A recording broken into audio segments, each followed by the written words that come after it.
Welcome to the first ever Baqi Sports Show podcast, man. This is your boy Baqi out here. First show, we're gonna see how you do it. Got my boy right here, Lee Ski, on break, handling the fool, you dig? Well, one. Of course, we're gonna talk about some different sports right now. We're gonna get into the last 20 minutes. We got 20 minutes to do this, so we're gonna make it happen. And we got a couple different issues we're gonna talk about today. One, game one. NBA Finals tomorrow night. Who you got? Golden State or the Cavs?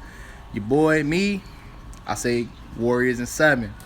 I say it's going to be that turn of fate. It's going to be that changing of the guard. Last year, the Cavs winning 7 games. I say Golden State winning 7 games. But this time, it'll be Steph Curry with the big shot over Kyrie, just like Kyrie hit the big shot over him last year. My boy Lee Ski over here, we called it out. He said Warriors in 6 games? Yeah, I said 6. So definitely, he said 6 games. So we're going to make it pop. We're going to make it happen. Also, what we finna do is we're going to get into some Lonzo Ball. Oh, God. Couple different things. Oh, my God. Yo. We gonna get into some Lonzo $10 million. That dude turned out to $10 million, though. As you can see, my boy Lee Ski on break eating, but he did have to put in that turned in $10 million. Like, that's some nonsense. But you know that's not really Lonzo. That's really his daddy, LeVar. The big baller. The big baller. Shot caller, as he wants to say. Really, question, only one question. Do you think really LeVar is really hurting his son? Personally, my personal opinion, and I think in a lot of people's opinions that has common sense, he's hurting his son because you're making your son public enemy number 1. You're making your son everybody's number 1 hit list, in the league. Veterans, rookies, anybody that feel like they can have a shot to take a shot at their kid. Because LeVar talking all that trash, people's gonna be on him, man. From the stuff he said about LeBron, with LeBron and his son, to him talking about Steph, he's better than Steph Curry right now. Kyrie's mom, even though she passed when he was a youngin'. Yeah, he talked about, this my boy Lee right here on camera as always. Talked about Kyrie over his mom, even though Kyrie over his mom passed, like my boy Lee Ski said. I mean, LeVar has been talking a lot of trash. Also, he shouldn't take advice from Kobe. He shouldn't look Kobe up. It's been a crazy summer ever since UCLA lost. Another question we need to talk about when it comes to LeVar Ball actually is, are we as a society, as a community, and as fans of sports, are we giving LeVar Ball too much airtime? I think personally that is the biggest issue and the biggest problem. We giving too much time and effort and too much quality time to LeVar Ball and his trash. Hey, did you send out the NDs, the city side? No. Why'd you do that? Lee, why'd you do that? So, They went in, also, shout out to a couple of my peoples here on the show that just barged in the middle of our show. We have a couple different other sports fans here. My twins, the homies. Say what's up to my peoples. Shout out Modern Notoriety. Of course. Shout out to them, man. Everything they do. We also have another real sports fan in here that's going to be popping on to the show time to time to, in her voice and in her mind, bring stability to the show. And this is everything? It is, right? And Right. Just wait for the Jason Kidd rant. right. When we have a real rant about Jason Kidd in the Milwaukee Bucks, we will be bringing in this young lady to talk about all her Bucks hate. As much as I can't stand LeBron, she can't stand Jason Kidd. Jason Kidd ruined my life. See, Jason Kidd ruined her life. Horrible. But I'm gonna ruin his life. so now she's gonna try to ruin his life. I don't know how. I'm not trying to know how. But at the end of the day, it is what it is. So we're gonna get into a lot of different things. First thing, we're gonna get into finals predictions. Like I said, I say Warriors in 7. My boy Lee Ski right here says Warriors in 6 games.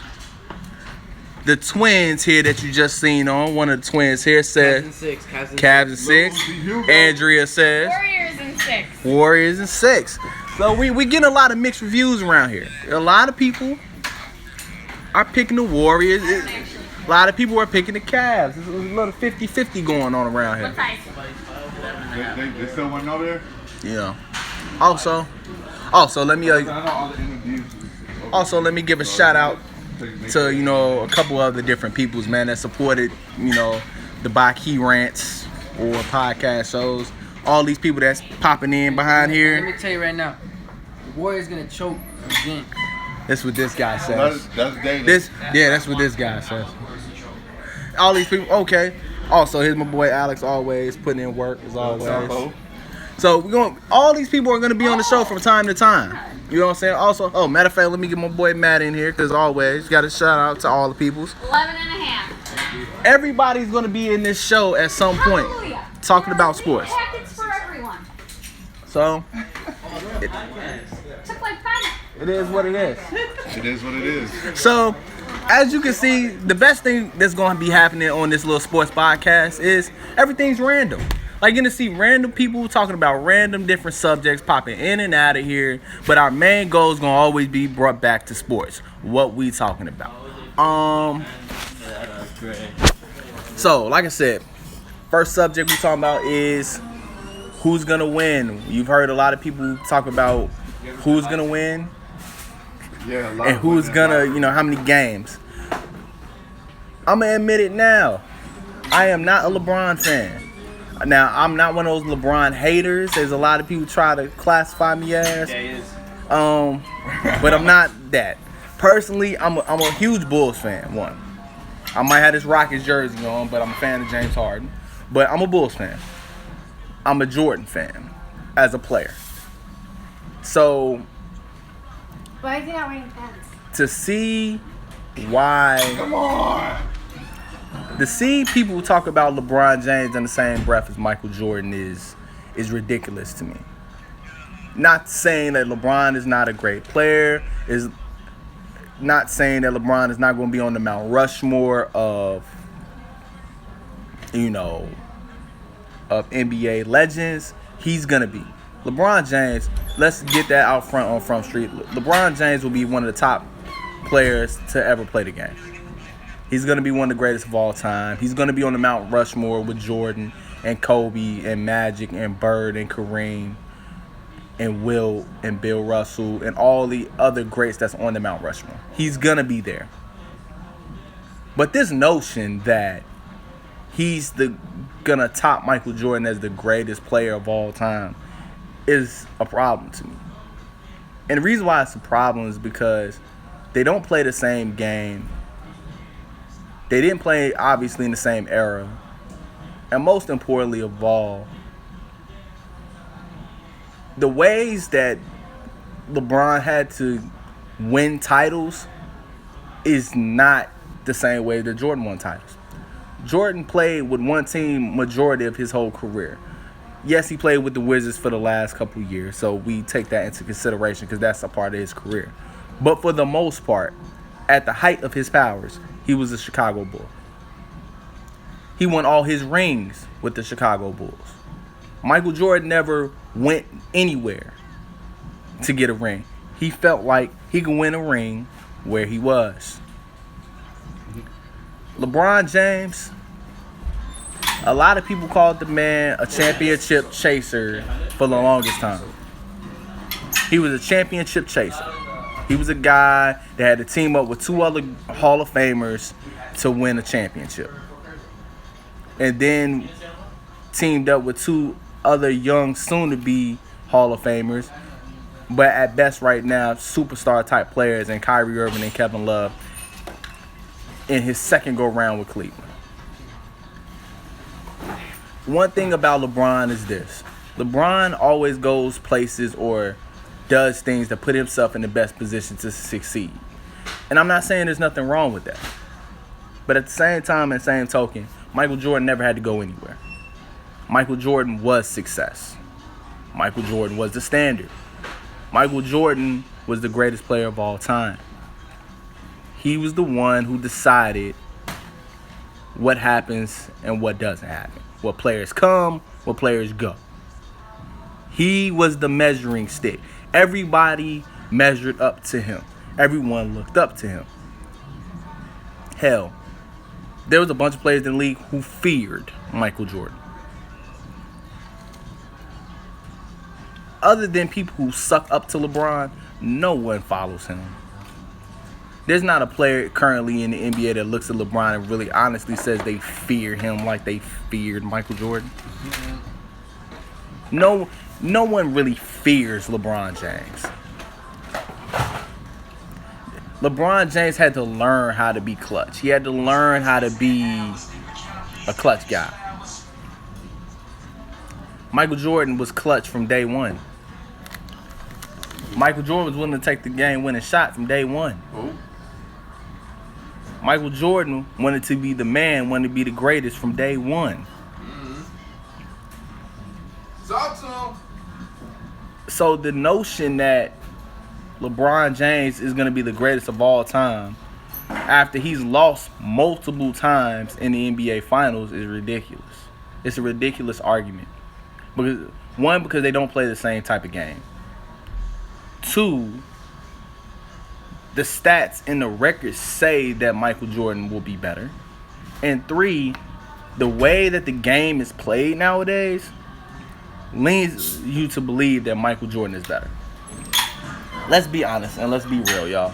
The NBA is soft right now. It's soft as tissue. Very. It's one of the softest leagues that we got now.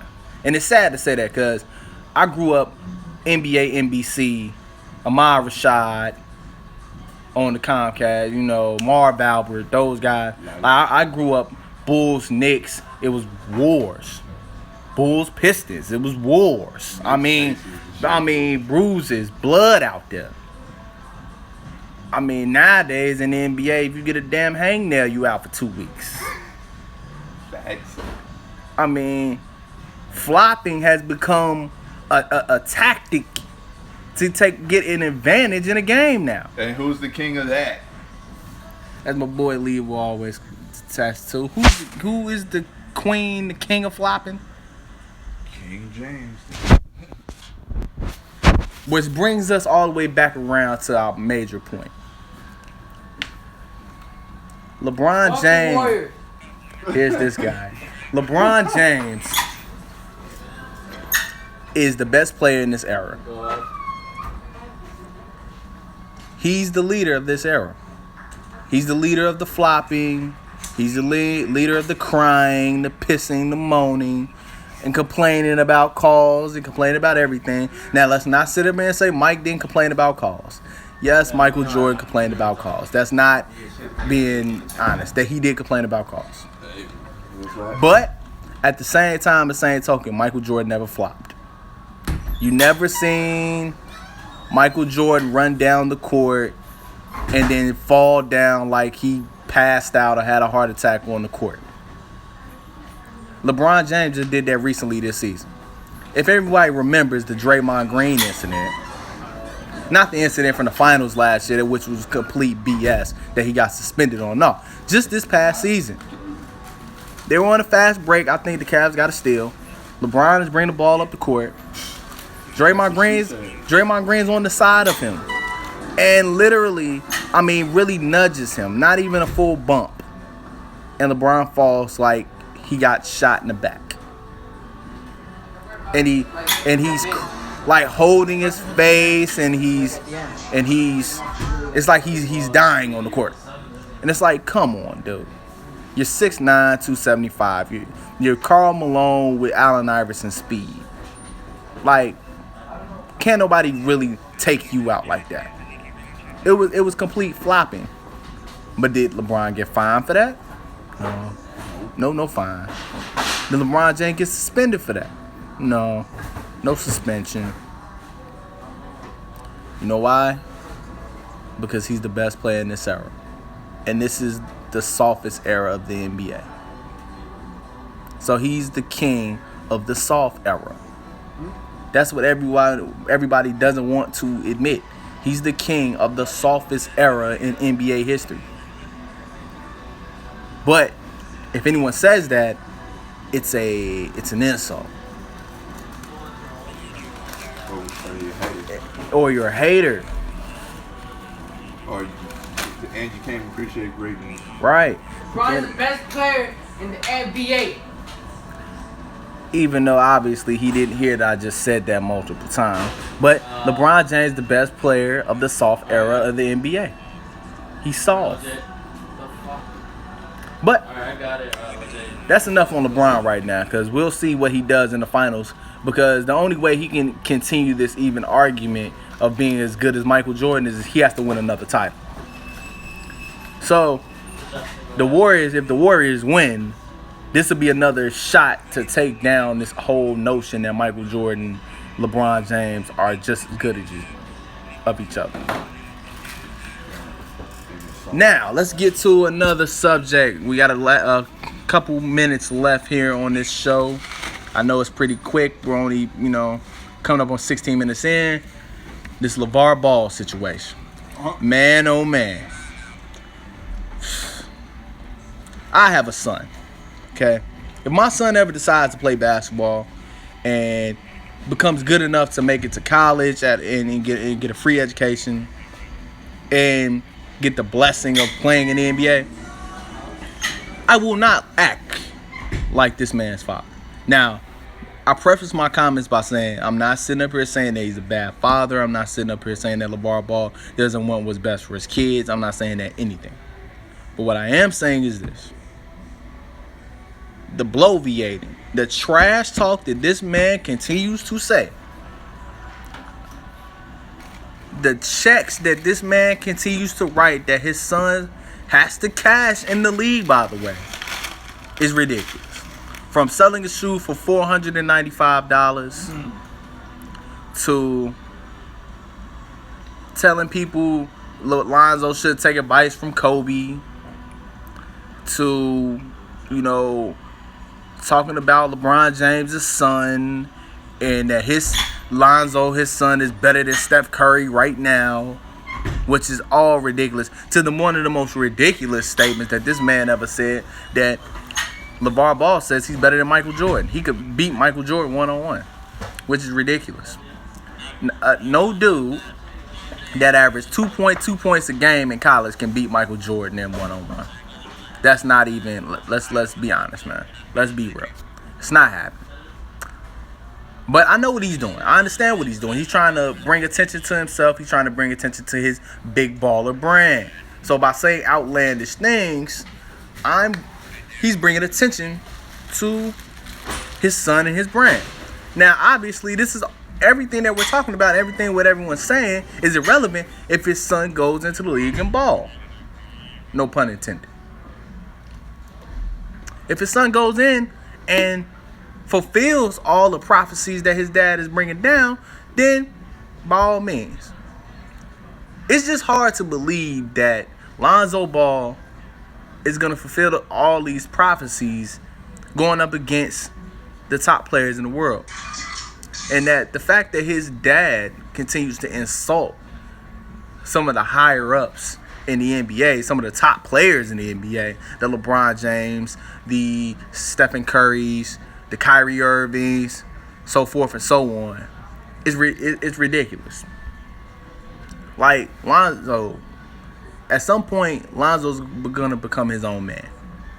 And at some point, Lonzo is going to have to sit his father down and say, look, Dad, I love you. I respect you. I understand everything that you're doing.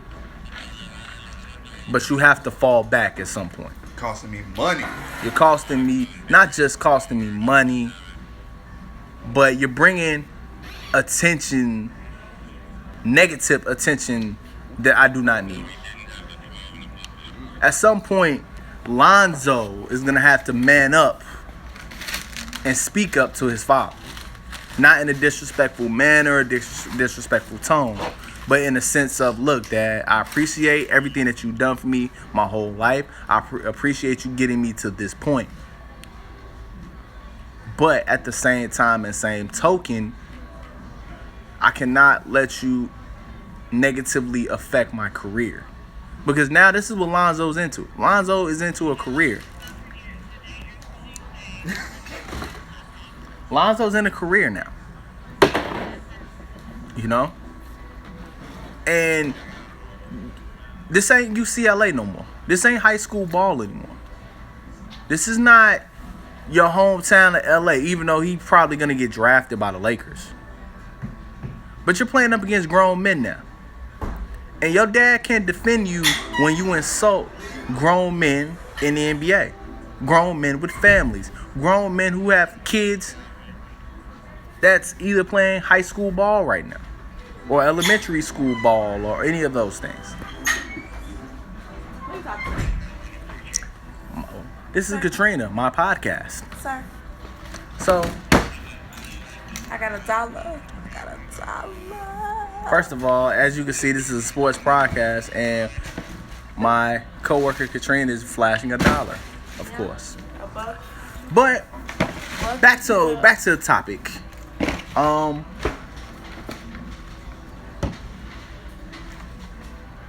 At some point, Lonzo Ball is gonna have to tell his dad, like, sit down, fall back, chill, and Dad, let me handle my career. But we'll see if it happens. It might happen this year. It might happen 5 years from now. We don't know. But one of these days, Lonzo's going to have to stand up to his dad and say, look, Dad, you need to chill out. Hopefully, he does that one of these days. If not, we'll never know. But as of right now, this is Baqi signing off for the first show. There's going to be more content coming up. More content handled coming down. And it will get better and better. It will be more organized from time to time, I promise. But you'll see all these amazing people that you've seen on my show today from time to time. Once again, it's Baqi signing off. Have a great day, guys.